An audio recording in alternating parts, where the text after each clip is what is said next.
Praise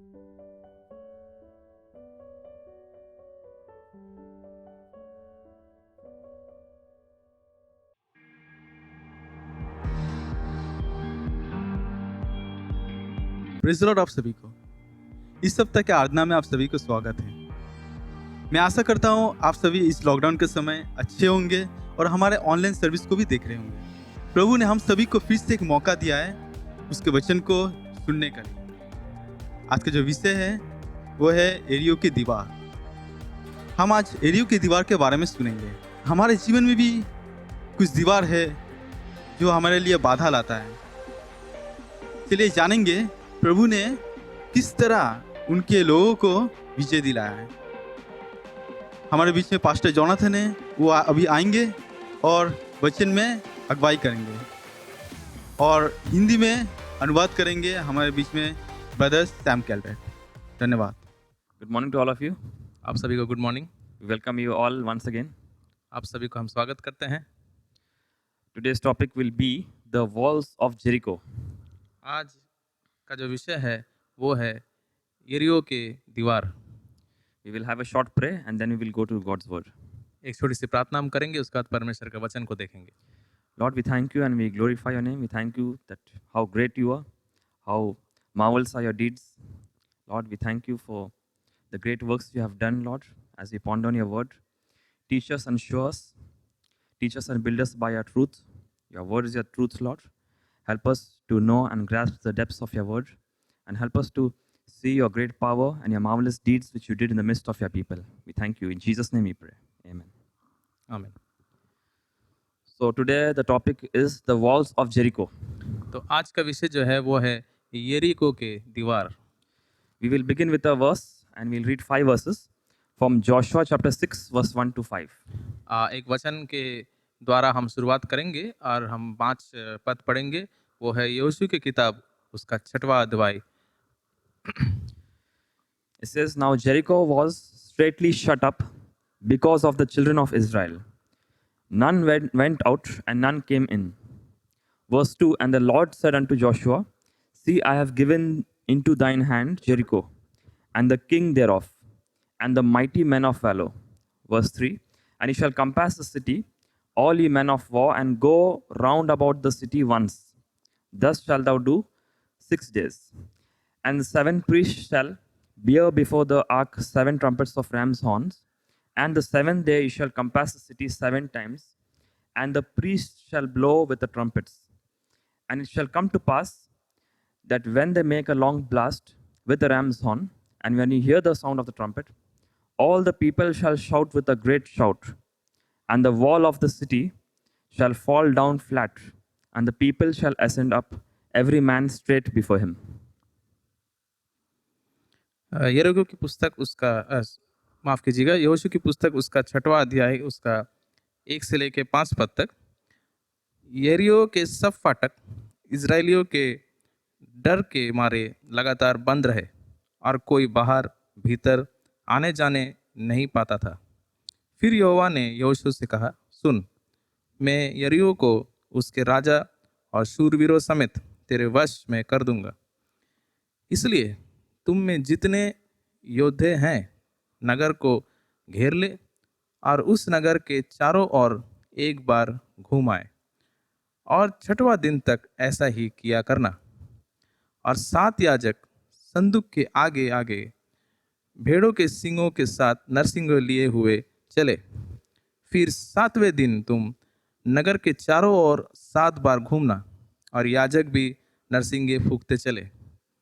और जब वे भेड़ों के सींगों के नरसिंगे देर तक फूंकते रहे, तब सब लोग नरसिंगे का शब्द सुनते ही बड़ी ध्वनि से जय जयकार करे।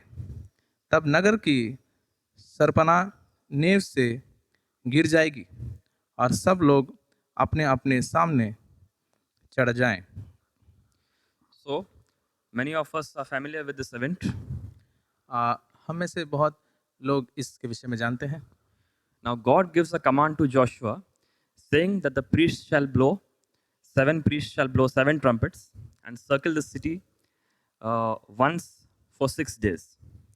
और ऐसा यहाँ पे लिखा है कि परमेश्वर ने यहोशू से कहा कि 7 याजक जो है वे लोग अपने अपने हाथों में नरसिंगे लिए हुए 6 दिन तक उस यरीको के नगर को घेरे रखे। And when it comes to the seventh day, God said that you shall encompass the city 7 times, and then the walls will fall down. और जब 7वां दिन आएगा तो तुम इस नगर को पूरी तरीक़ा से घेर लेना और अपने आप ही इस नगर की जो नींव है, दीवार जो है वो गिर पड़ेगा। So there are 7 priests who are holding 7 trumpets, and 6 plus 7, they go around 13 times. और उसके बाद में यहाँ पे देखते हैं कि 7 याजक जो है यहाँ पे ये नरसिंगे के लिए हुए हैं और 6 जन जो है वो 13 बार जो है इस नगर की ओर जाते हैं। So in the Bible, the number 13 can represent sin and rebellion. Bible में ये जो नंबर 13 है ये पाप और बलवा को दर्शाता है।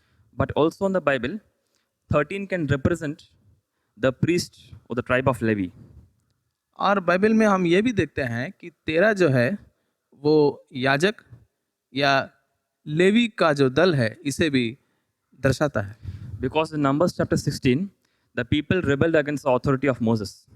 क्योंकि गिनती का पुस्तक में हम देखते हैं कि वहाँ के जो लोग उस समय क्या किए, मूसा के खिलाफ बलवा किए। Then what God does is, He commands all the tribes to take out a rod front of them. तो परमेश्वर क्या कहता है?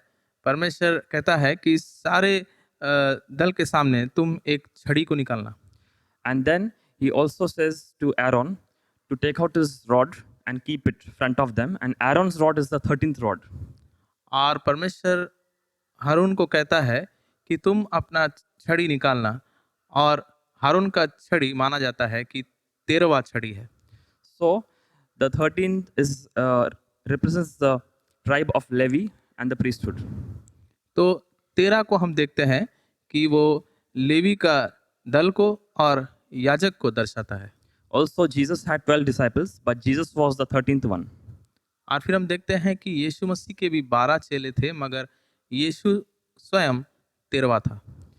So if you see and study this event, there are also many allusions that point to Jesus. तो अगर इस घटना को आप ध्यान से देखें तो इसमें बहुत सारे ऐसे पॉइंट्स है जो यीशु को दर्शाता है। Even when they used 7 trumpets, in order to attend 7 trumpets, you need 3.5 rams. तो हम यहाँ पे देखते हैं कि 7 जो है नरसिंगे ये लोग लिए और 7 नरसिंगे पाने के लिए 3.5 मेमना का जरूरत पड़ता है। And that is the ministry of Jesus. He ministered for 3.5 years. और ये यीशु का सेवकाई को दर्शाता है, वो 3.5 वर्ष तक सेवकाई किया। And so there are many interesting allusions pointing to Jesus. तो हम बहुत सारे यहाँ पे विषय को देखते हैं जो यीशु को दर्शाता है। So now we will look at the wall, how it was constructed, and how the trumpet was blown, and how these things apply to the believer's life.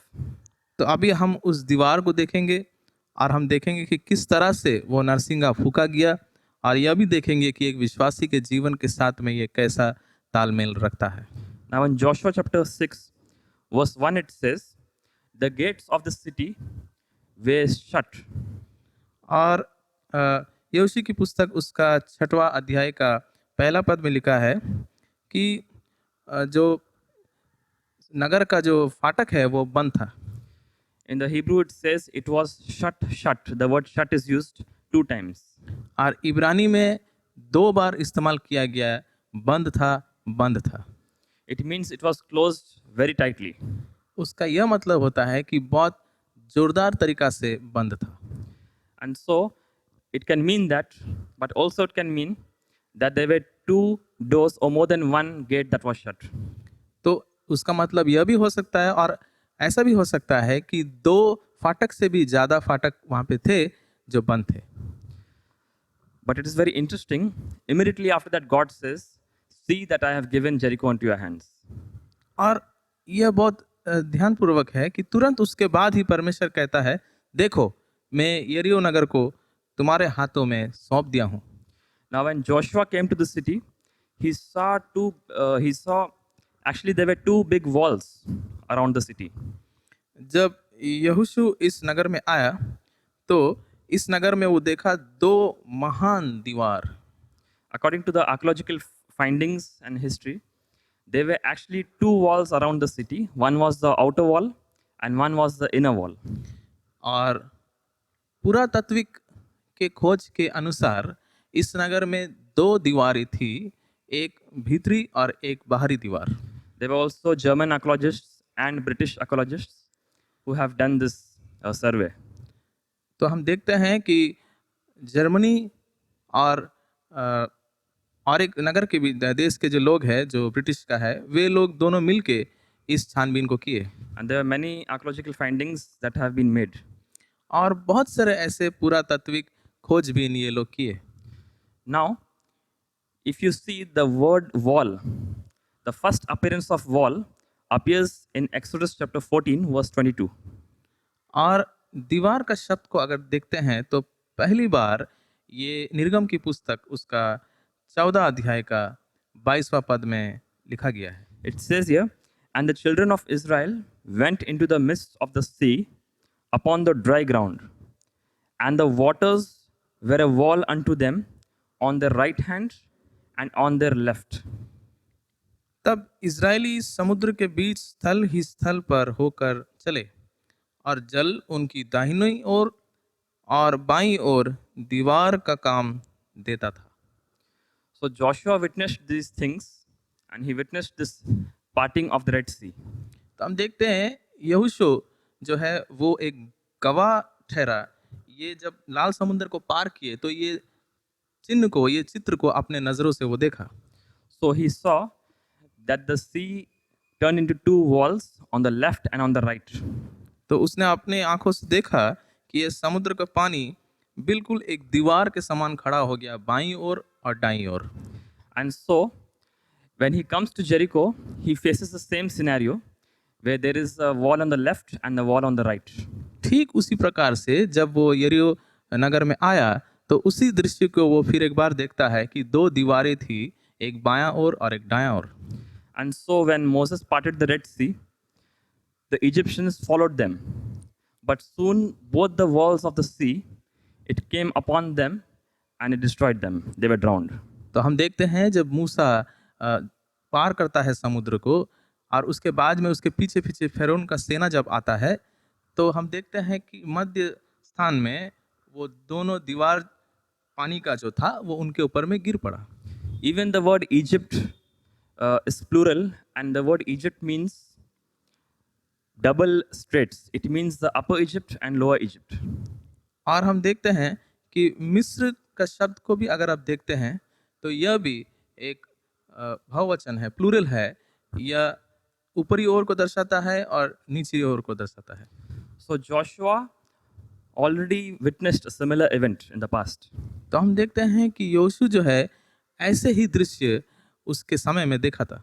So when he came to Jericho, there was a wall in the inner city and there was an outer wall.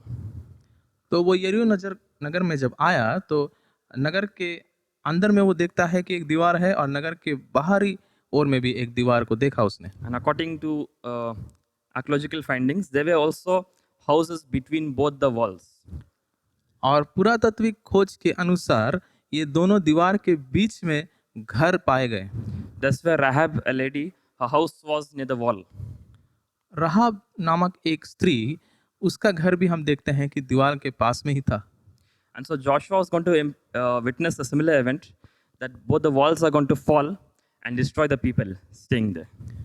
तो ठीक वैसे ही दृश्य यहोशू फिर एक बार देखने वाला था। ये दोनों दीवार गिरने वाला है और उन लोग जो वहाँ पे रहते हैं उन लोगों को नाश करने वाला है। That is why Rahab's house was spared.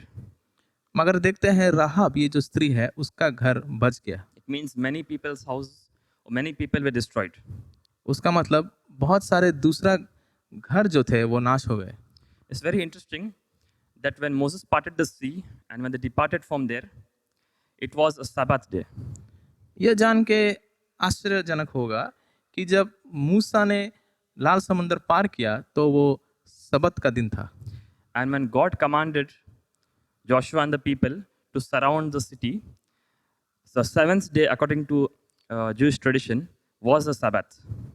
और सातवां दिन जब परमेश्वर ने कहा कि तुम सारे लोग इस नगर को घेर लेना, तो यहूदी के अनुसार वो सातवां दिन ही था। That is why we see in Joshua chapter 6, verse 5, it says, the wall of the city fell down flat. और इसलिए हम देखते हैं यहोशू की पुस्तक उसका 6वां अध्याय का 5वां पद में कि नगर के दीवार बिल्कुल नीचे गिर के समान हो गया। The actual translation says, the wall shall fall down under itself. सही अनुवाद में हम पाते हैं दीवार खुद उसके नीचे गिर जाएगा। Or it can also be read that the wall shall fall down beneath the lower one. और ऐसे भी हम कह सकते हैं कि जो दीवार है उसका नीचा हिस्सा का जो नेव है उसके भी नीचे वो गिर पड़ेगा। That is why it says, when the walls will fall down, the people shall ascend up and go into the city.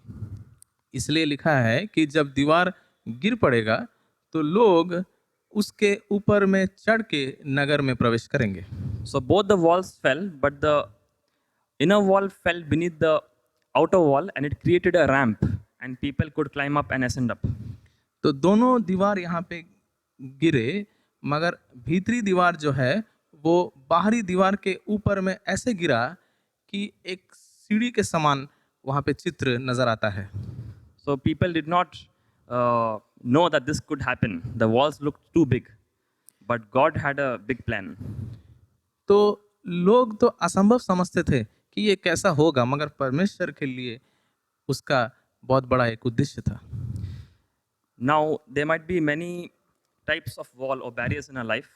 We will see the symbolism of the trumpet and how it relates to our life. तो हमारे जीवन में भी ऐसे बहुत सारे दीवार पाए जाता है, मगर नरसिंह का मतलब क्या है हम देखेंगे, हर हमारे जीवन में ये कैसा रिश्ता रखता है। Now, one of the words for this trumpet is shofar. तो इस नरसिंह का और एक शब्द है, वो है शोफार। It is a ram's horn. वो एक भेड़ का सींग है। It is taken from the ram's head and it is cleaned and washed with water and fire and it is made. और वो जो है भेड़ का सींग को लेते हैं, उसे साफ करते हैं, उसे आग में झोंकते हैं और उसे साफ करते हैं और उसके बाद उसका इस्तेमाल किया जाता है। Even that also relates to a believer's life. As God separates us, God removes the dead things from us and He cleanses us and polishes us.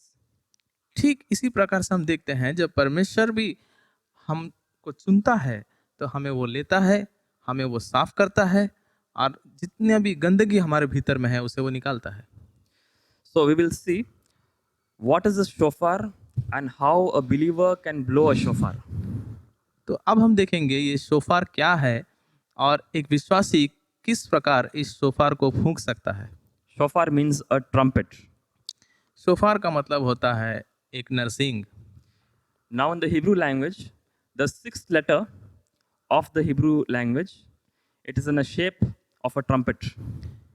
इब्रानी का अगर आप 6वां अक्षर को देखेंगे तो बिल्कुल एक नरसिंग का चित्र के समान दिखता है। It is straight and it is curved at the end. वो बिल्कुल सीधा है और नीचे की ओर जरा से तिरछा है। Now, the older form of this letter, this Hebrew letter, looks very similar and it looks like the trachea or the pipe of the human body. और इसका अगर और भी पुराना अक्षर को देखेंगे तो इसका चित्र जो है बिल्कुल ट्रैकिया के समान है, या एक मनुष्य के गले के पास जो भीतरी पाइप होता है वैसा दिखता है। It is that pipe from where we breathe in and out and the air goes into our lungs. वो पाइप जिसके माध्यम से हम सांस लेते हैं और सांस हमारे फेफड़ों में जाता है और हम उसे फिर बाहर छोड़ते हैं।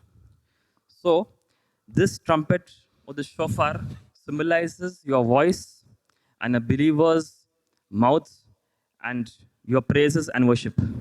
तो यह शोफार को अगर आप गहराई से देखें तो यह आपकी आवाज़ को दर्शाता है और आपका स्तुति और प्रशंसा को दर्शाता है। That is why this word shofar can be a abbreviation of 3 words. तो इसलिए ये शोफार जो है, इससे 3 मुख्य बातों को हम देख सकते हैं। The first letter S can stand for Sahed in Hebrew, which means testify. पहला अक्षर एस जो हम देखते हैं इब्रानी में, जो है साहिद, उसका मतलब होता है गवाही देना। The second P can stand for Palal in Hebrew, which means to pray. दूसरा अक्षर इब्रानी में हम देखते हैं जो पी है, उसका मतलब प्रार्थना करना। And the last letter R can stand for Ranan in Hebrew, which means songs of praises or songs of joy. और आखिरी अक्षर जो आर है इब्रानी में, वो दर्शाता है कि आनंद के गीतों को। So it is your prayer, it is your praises, and it is your profession that is your shofar. और ये आपका प्रार्थना है, यह आपका काम है जो शोफार को दर्शाता है। So prayer speaks to God about your problem. तो प्रार्थना के माध्यम से आप परमेश्वर को अपना समस्याएं बोलते हैं, Your praises speak to your problem about God. और आपका स्तुति जो है वो आपका प्रॉब्लम को परमेश्वर के बारे में बोलता है। It speaks that God is bigger than the problem. यह बात करता है कि परमेश्वर प्रॉब्लम से भी बड़ा है। But the profession of your faith speaks God's intervention into your situation. मगर आपका विश्वास का घोषणा जो है वो परमेश्वर के बारे में बोलता है, किस तरह से वो आपके समस्याएं के मध्य में आता है। So prayer focuses on the problem. तो प्रार्थना जो है प्रॉब्लम के ऊपर में दर्शाता है, Praises focuses on God. स्तुति जो है परमेश्वर के ऊपर दृश्य रखता है। And then we profess, and our profession of faith it speaks God's intervention into our situation. उसके बाद में हमारा विश्वास का घोषणा परमेश्वर के विषय में कहता है, जो हमारे बीच में हमारे समस्याओं में आता है। So your prayer, your praise, and your profession of faith is your trumpet. तो आपका प्रार्थना, आपका स्तुति और विश्वास का घोषणा आपका नरसिंह है, And that can bring down the walls of Jericho. और ये यरीहो के दीवार को नीचे उतार सकता है। We will read a final verse from the book of Acts, chapter 16, verse 24, 25, and 26. और हम आखिरी में एक वचन को देखेंगे, वो प्रेरितों के काम उसका 16वां अध्याय और उसका 24 से लेके 26 पद तक। It says, who having received such a charge, thrust them into the inner prison and made their feet fast in the stocks. And at midnight, Paul and Silas prayed and sang praises unto God, and the prisoners heard them. And suddenly there was a great earthquake, so that the foundations of the prison were shaken, and immediately all the doors were opened, and everyone's bands were loosed. इस प्रकार से यहाँ पे लिखा हुआ है, उसने ऐसा आज्ञा पाकर उन्हें भीतर की कोठरी में रखा और उनके पांव काट में ठोक दिए। आधी रात के लगभग पौलुस और सिलास प्रार्थना करते हुए परमेश्वर के भजन गा रहे थे और कैदी उनकी सुन रहे थे। इतने में एकाएक बड़ा भूकंप आया, यहाँ तक कि बंदीगृह के नींव हिल गई और तुरंत सब द्वार खुल गए और सब के बंधन खुल पड़े। So even in the situation of Jericho, there was actually a big earthquake that came. यरीको के घटना में भी देखते हैं कि बहुत बड़ा एक भूकंप आया, And because of which the walls fell down. जिसके कारण से वो दीवार गिर पड़ा। And so here the same thing takes place. If you notice, Paul and Silas were in the inner prison. यहाँ भी ठीक ऐसे ही एक घटना को देखते हैं, पौल और सिलास जो है वो भीतर की कोठरी में थे। It means the situation was now doubled. Just like the situation of Jericho, they were not in the outer area, they were in the dungeon. और ठीक यहाँ पे देखते हैं जो परिस्थिति है वो डबल हो गया। यरीको के जैसे वे लोग बाहर नहीं थे मगर अंदर की तरफ गुफा में थे।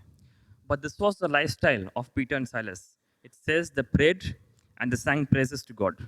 मगर पौलुस और सिलास का जीवन में ये अधिक पाया गया, हर समय वे लोग प्रार्थना करते थे और स्तुति गाते थे। And they were imprisoned because of the testimony and witness of Jesus. और इसलिए उन लोगों को जो है बंदीगृह में रखा गया क्योंकि वे लोग यीशु के बारे में गवाही दिए। Now, the way their hands and feet were fast in the stocks, it says in verse 24, usually the way they did that, their hands and legs would pain. और हम देखते हैं कि जैसा यहाँ पे 24वां पद में लिखा है कि उनके पाँव और हाथ दोनों जो है वो काठ में बिल्कुल बांध दिए गए थे। अगर इस तरह से हम देखें तो बहुत दर्द होता था उनको। And that pain you cannot praise God, but still they praised God. और जिस तरह से वे लोग बांधते थे उस दर्द के बीच में स्तुति करना असंभव है दर्द के कारण, लेकिन फिर भी वे लोग स्तुति किए। So they praised God inside the problem, in the situation. तो हम देखते हैं कि उस परिस्थिति के बीच में वे लोग परमेश्वर का स्तुति करें। Now, in ancient times, this trumpet was also called by another name. It was called as the still small voice or the small voice. और प्राचीन समय में इस नरसिंह को और एक नाम से भी पुकारा जाता था। इसे कहते हैं कि धीमा आवाज। We remember that Elijah hears a small voice, which is God's voice. देखते हैं कि एलिया नबी जो है एक धीमी सी एक आवाज को सुनता है, वो परमेश्वर का आवाज को सुनता है। So it speaks about the small voice of God that speaks inside our spirits. तो ये जो धीरे से जो आवाज आता है हमारे मन के अंदर में, यह कह सकते हैं कि ये परमेश्वर का आवाज है And that still comes to us. और यह आज भी हमारे पास आता है। So we need to hear that still small voice in our spirit. तो हमारे आत्मा में जो धीमा से एक आवाज आता है उसे सुनने की बहुत जरूरत है हमें। So no matter whatever situation you may be, you may think that God is silent. तो चाहे जो कुछ भी समस्या में आप हो, आप यह सोचते होंगे कि परमेश्वर शांत है, But God is so great. God's silence is greater than the voice of the enemy. मगर परमेश्वर इतना महान है कि परमेश्वर का शांत होना दुश्मन का आवाज से भी ज्यादा है। Remember when they walked around the city, it says they walked and they saw the walls. ध्यान रखिए, जब यहाँ पे कहते हैं कि जब वे लोग नगर के चारों ओर घूम रहे थे तो वो घूमते घूमते दीवार को देखे। And the verse very well fits them that we not walk according to sight, but according to faith. और इस वचन बिल्कुल सही रिश्ता रखता है जो लिखा है कि हम दृश्य से नहीं मगर विश्वास से चलते हैं। And worship is then built because of faith. और आराधना और स्तुति तब मजबूत होता है विश्वास के कारण से। Because when things happen and you praise God, it is called praises. क्योंकि जब कुछ कार्य और घटना घटता है और हम परमेश्वर का स्तुति करते हैं तो उसे स्तुति करना कहते हैं। But things which God has promised and it has not yet appeared, for the future, you worship God. मगर जो कुछ परमेश्वर ने वायदा किया भविष्य में और अभी तक वो पूरा नहीं हुआ, आप आराधना करते हैं उस चीज के लिए। So praise is because of your past, what God has done. तो स्तुति करने का मतलब यह होता है कि बीते हुए काल में परमेश्वर ने आपके लिए जो कुछ किया उसके लिए करते हैं। But worship is for the future, that what God is going to do for you. मगर आराधना का मतलब होता है कि भविष्य में जो परमेश्वर आपके लिए करने वाले हैं पहले से ही आप आराधना कर रहे हैं। So that's why the trumpets also speak about the worship. इसलिए नरसिंह जो है ये आराधना के विषय में भी दर्शाता है। So finally, I want to speak and close with this, that there are 4 types of faith. तो मैं आखिर में इसे कह के समाप्त करना चाहता हूँ। 4 ऐसे विश्वास के बारे में हम देखेंगे। No faith says that it's impossible. जो पहला पॉइंट है जहाँ पे कोई विश्वास नहीं, यह कहता है कि असंभव है कोई भी कार्य। Little faith says that God can do. जरा से विश्वास कहता है कि परमेश्वर कर सकता है। Thirdly, great faith says that I'm sure God will do. तीसरा जो पॉइंट है, जो महान विश्वास है, वो कहता है कि परमेश्वर करेगा। And fourthly, perfect faith says it is done. और चौथा जो विश्वास है जिसे संपूर्ण विश्वास कहता है, वो कहता है कि ये हो चुका है। And when Jesus said it is done, और जब यीशु ने कहा कि ये हो चुका है, there was a big earthquake. तो हम देखते हैं कि बहुत बड़ा एक भूकंप हुआ And the big curtain was torn from top to down. और ये बड़ा पर्दा जो था ऊपर से लेके नीचे और तक फट गया था। So we need to profess, we need to declare the works of Jesus. तो हमारा यह उद्देश्य होना चाहिए कि हम यीशु के कार्य को और उसके कामों के बारे में जाके घोषणा करें That it is done. कि ये हो चुका है। And so it says in Hebrews chapter 11 that the walls of Jericho fell down because of faith. और इब्रानी की पुस्तक उसका 11वां अध्याय में कहता है कि यरीको के दीवार विश्वास के कारण गिर गए। So may we have that perfect faith to say that it is done. तो हमारे पास जब ये संपूर्ण विश्वास है, अगर है तो हम कह सकते हैं कि ये हो चुका है। May God bless His word. परमेश्वर उसके वचन को आशीष करे। Shall we look to God in prayer? आइए हम प्रार्थना करें। Lord, we glorify your name. Thank you for showing us and revealing us to us that how great you are, how good you are, how perfect are your plans, how systematic is your law, that we might dwell and study your precepts, your laws, that we might study your word and meditate upon your word. As you spoke in the book of Joshua, may this word be inside our hearts. May we meditate it, Lord. And we thank you that whatever questions might arise in our life, you are the answer to all of the questions. We thank you that you have answered all the questions through your Son, Jesus Christ. We thank you for this word. Help us, Lord, to pray, help us to praise, and help us to profess and to prophesy in our situation that it is done. In Jesus' name we pray. Amen. मैं आशा करता हूँ आज का वचन आप सभी को ध्यानपूर्वक सुने होंगे और आशीष पाए होंगे। अगर आप सभी को इस वीडियो को अच्छा लगा है तो लाइक कीजिए, शेयर कीजिए और कुछ भी सवाल है तो कमेंट बॉक्स में ज़रूर पोस्ट कीजिए। और हाँ, जाने से पहले फिर से मैं आप सभी को ये कहना चाहता हूँ, सब्सक्राइब करना ना भूलें। धन्यवाद।